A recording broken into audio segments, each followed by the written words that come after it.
Captain Wilkinson knew the Japanese very well and knew there was no way out for his crew. As the captain sighted the convoy of 15 enemy ships that slowly approached him, he pondered his situation. He could turn back to occupied Singapore and face a terrible fate, or face the enemy convoy and take down as many Japanese as possible before the inevitable end. After a few seconds, the captain ordered his crew to battle stations. Armed with only one cannon and 2 Lewis machine guns, the converted Ferry Li Wo headed straight into the enemy formation. Outgunned, outnumbered, and outmatched, Li Wo and her crew were about to write their name in Royal Navy history.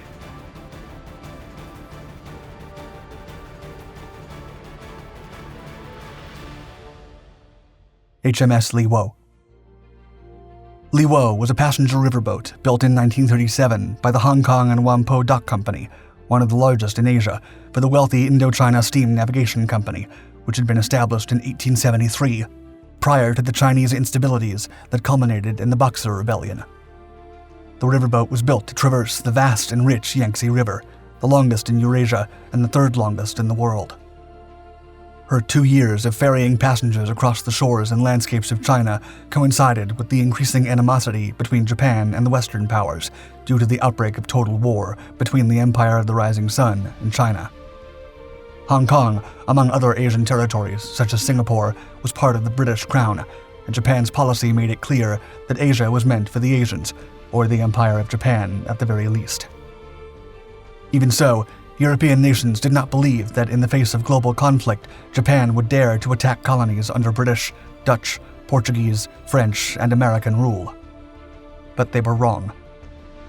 The outbreak of war in Europe in September 1939 would give the Japanese an excuse to take over all of the Pacific.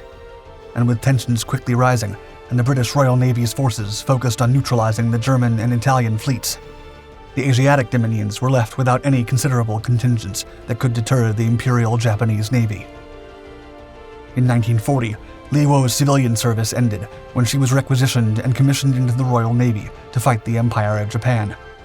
At the time of her commission, she had a length of 50 meters, a beam of 9.2 meters, a draft of 2.8 meters, and a gross registered tonnage of 707. Additionally, she was powered by 2 triple-expansion steam engines that provided over 278 horsepower. The river ferry then turned into a small warship when she was fitted with one 100mm gun installed on the foredeck and 2 World War I-era Lewis light machine guns to use against enemy aircraft and small boats. Captain Wilkinson. The vessel was commanded by Royal Navy Reserve Lieutenant Thomas Wilkinson, a seaman who joined the Indochina Steam Navigation Company in 1922 at the age of 24. Captain Wilkinson was a larger-than-life figure. He was well-educated, fluent in Chinese and Japanese, and eager to defend his nation from foreign aggression. Since the captain assumed command of Li Wo in 1940 to patrol China and Hong Kong, he prepared his men to fight to the last man. Wilkinson knew the enemy he was dealing with and knew the Japanese closely followed the code of Bushido. For them, surrender was not an option.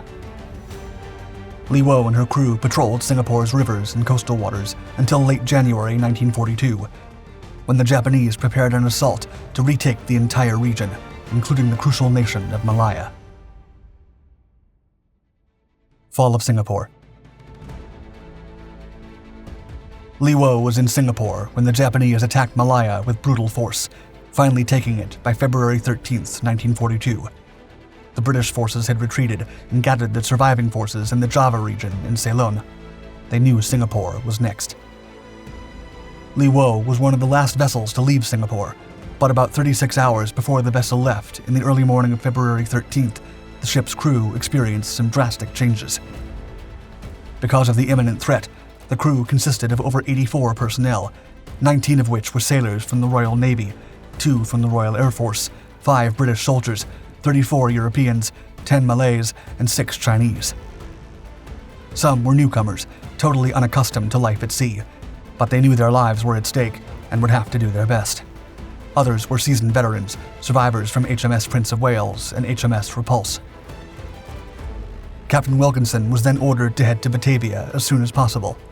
Li Wo was accompanied by HMS Fu Wo, another converted passenger ship, Both ships anchored south of the Raffles Light and waited for daylight to cross the minefield in the Durian Strait.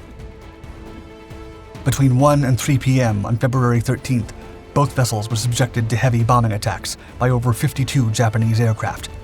The crew expended most of its Lewis ammunition fending off the attacks and made it out alive, but not without a scratch. Li Wo remained seaworthy, but her superstructure was badly damaged. The two Royal Navy vessels then made it to a nearby island and decided to anchor to pass the night. Facing the enemy. The following day, Li Wo and Fu Wo were attacked by two Japanese bombers. Spotted and without support, the two vessels parted ways to divert the enemy.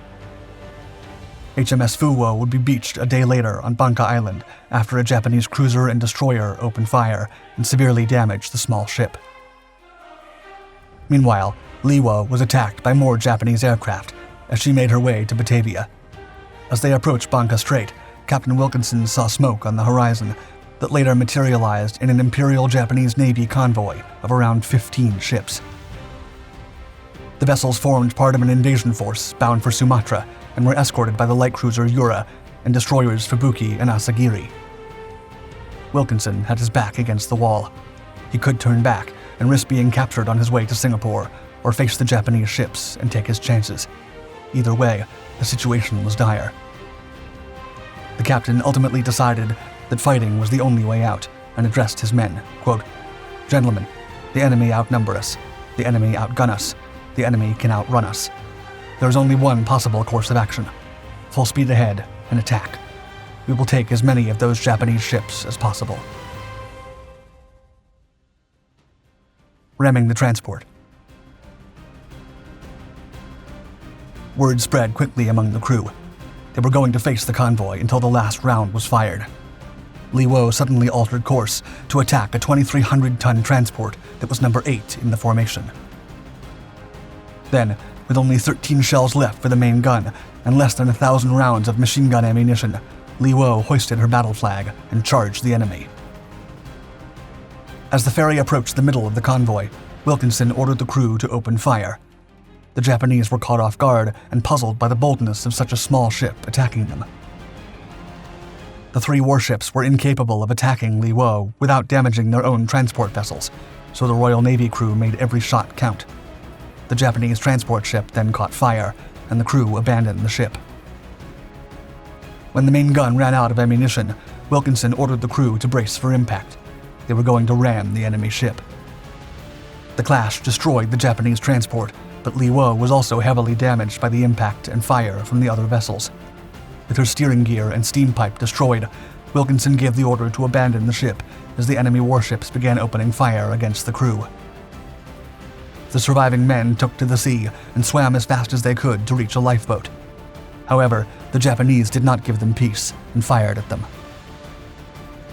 Less than 11 sailors survived, while Wilkinson remained at his station on the bridge and went down with his ship.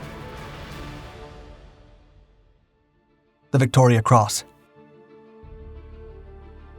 HMS Li Wo became the most decorated small ship in British Royal Navy history, immortalizing her crew for the bravery displayed during the fight against the Imperial Japanese forces.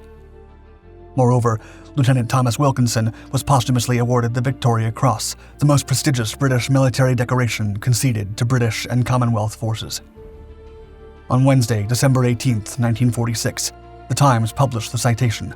It read, quote, "Lieutenant Wilkinson gathered his company together and told them that, rather than try to escape, he decided to engage the convoy and fight to the last, in the hope that he might inflict damage upon the enemy.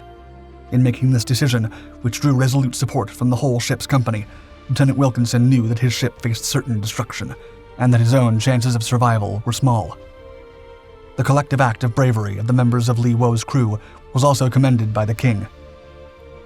For their acts of service and special bravery, some were awarded the Distinguished Service Order, the Distinguished Service Medal, and the Conspicuous Gallantry Medal. A true testament to the bravery and sacrifice of a crew and their captain. Thank you for watching our video. Don't miss out on more epic encounters from modern history by subscribing to Dark Seas and the rest of our Dark Documentaries channels. And show your support by hitting that like button and clicking the bell icon to be notified of our latest content. We publish new videos regularly, so stay tuned.